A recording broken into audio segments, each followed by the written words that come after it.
Good morning बच्चों। हमने पहले वाले वीडियो में ट्राउट कहानी आपको पार्ट 1 कराया था। आज हम उसको आगे कंटिन्यू करते हैं। बच्चों, गफूर बहुत ज्यादा बीमार था, कमजोर था, उसका शरीर बिल्कुल काम नहीं कर रहा था और तभी उसको पता लगा कि महेश, उसका बैल, जो प्यार से वह अपने बेटे के समान मानता था, एक दिन पहले से गायब हो गया था। उसने अपनी बेटी अमीना को उसको ढूंढने के लिए भेजा।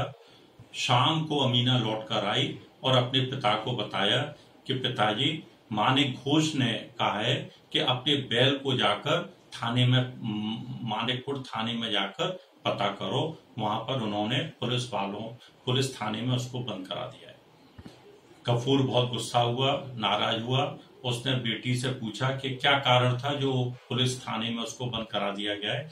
तो उसने बताया, मानिक घोष के गार्डन में हमारा महेश घुस गया था और उन्होंने उसको पकड़कर पुलिस कस्टडी में पहुंचा दिया है।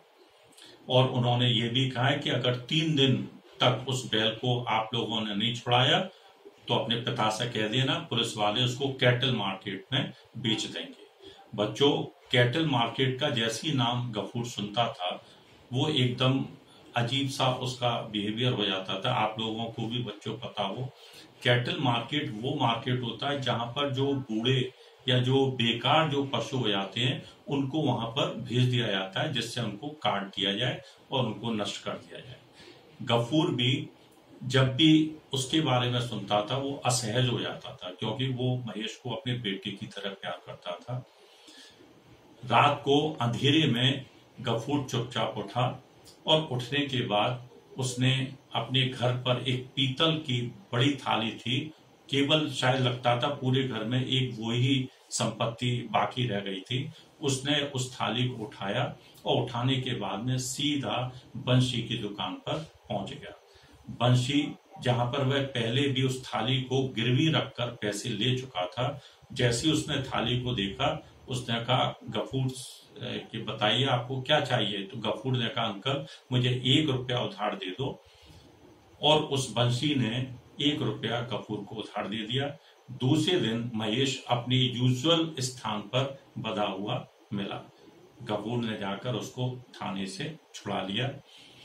दूसरे दिन एक एजेड मोहम्मदन था, बूढ़ा मुसलमान था, वह आया और उसने गफूर को बहुत अच्छी तरह से चेकअप उसका किया, उसको देखा।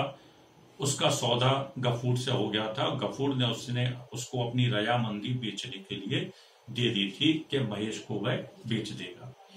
जब वो बूढ़ा अपने 2 लोगों के साथ उसको आया, उसको अच्छी तरह से देखा और 10 का नोट उसने गफूर की तरफ बढ़ाकर कहा कि मैं इससे ज्यादा पैसे इस बैल के नहीं दूंगा। और ये कहकर 10 रुपए देकर जैसे उसने रस्सी खोली, उसके साथ जो 2 लोग थे वो अचानक उनको गफूर ने रोका और वार्निंग देते हुए कहा कि इनको छूना मत, रस्सी को बिल्कुल मत छूना, ये मेरी प्रॉपर्टी है और मैं इसको नहीं बेचूंगा। बच्चों, पता नहीं अचानक उसके अंदर एक बिजली सी चमक के साथ में वो खड़ा हो गया और जब उसने देखा कि वो उसको लेकर जा रहे हैं महेश को, तो उसने महेश को ले जाने से उनको रोक दिया और वहां से उनको विदा कर दिया। वो 10 रुपए उस बूढ़े मुसलमान की तरफ फेंक कर कहा कि जाइए, ये मेरा बेटा है, मैं इसको नहीं बेचूंगा, ये मेरी मर्जी है। वह पड़ोसी के घर गया, वहां से चावल का पानी लेकर आया और चावल का पानी लेकर आने के बाद में उसने गफूर उसको अपने महेश को पिलाया और कुछ कान में कुछ बातें भी उससे कही थी। काम की तलाश में गफूर फिर दूसरे दिन बाहर गया। काफी देर तक वह नहीं लौट कर आया। जब दोपहर में लौट कर आया तो उसने आते ही कहा, बेटा अमीना, क्या खाना तैयार है? अमीना ने उससे कहा कि पिताजी कैसी बात करते हो, मैंने कल रात को ही आपको बता दिया था कि घर पर खाने का चावल और कोई सामग्री नहीं है।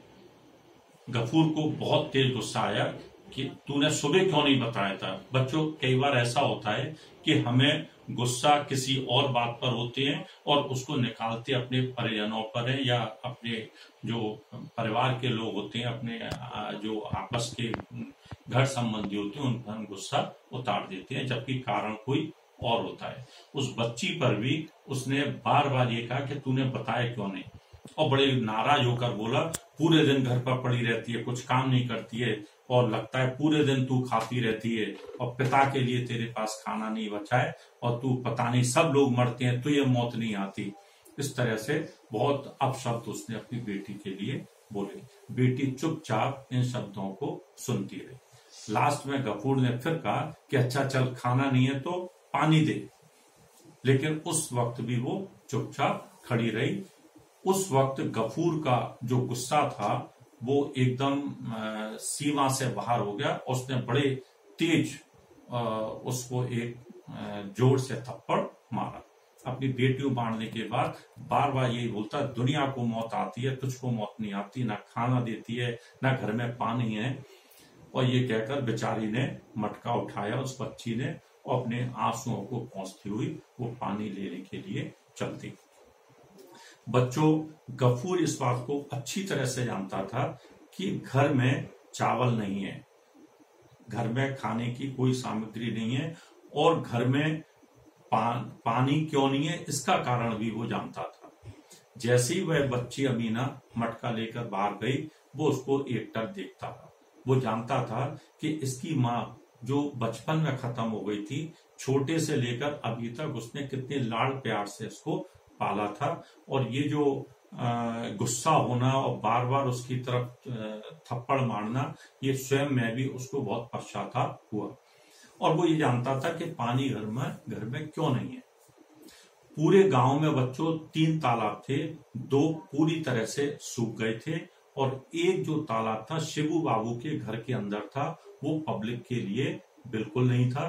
पब्लिक वहां पर कोई भी व्यक्ति जाकर पानी नहीं भर सकता था, क्योंकि वो जमींदार थे, उनके घर के अंदर तालाब था। बाहर जो 2 तालाब थे वो बिल्कुल सूख गए थे। बच्चों, आप जानते हैं गर्मी, जून का महीना था और आधा जून निकल गया था, पूरा बादल का एक टुकड़ा भी कहीं नहीं दिखाई दे रहा था। बरसात का तो दूर दूर तक कोई नामो निशान नहीं था, और ये स्थिति 2 साल से चल रही थी। कितनी भयंकर गर्मी थी, और इस बीच में भी जब गांव में पानी नहीं था तो हालत बहुत बदतर हो गई थी। वहां लोगों ने जो सूखे हुए तालाब थे उनमें से एक तालाब में गड्ढा खोदकर कुछ पानी उसमें निकल आता था, तो पूरे गांव की जो जनता थी वो वहां पर आपस में पानी के लिए झगड़ती थी। और चूंकि ये छोटी बच्ची थी, अगर किसी को दया आ जाती थी तो उसको पानी मिल जाता था, और अगर दया नहीं आती थी तो उसको पानी नहीं मिलता था। गफूर ये बात जानता था, इसीलिए वह स्वयं पानी लेने नहीं जाता था। वो जानता था कि उसका नंबर वहां पर नहीं आएगा, तो बेटी को भेजता था कि हो सकता है किसी व्यक्ति इस पर दया दिखा दे और थोड़ा पानी पीने को मिल जाए। हो सकता है कि उस दिन भी इसी तरह की कोई घटना हुई हो और किसी ने इस पर दया ना दिखाई हो और इसको पानी ना मिला हो।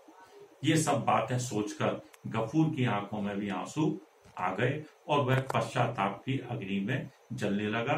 उसे इस बात का बहुत अफसोस हुआ कि उसने निर्दोष बच्ची को बिना कारण के इतनी जोर से गुस्सा किया था और मारा था।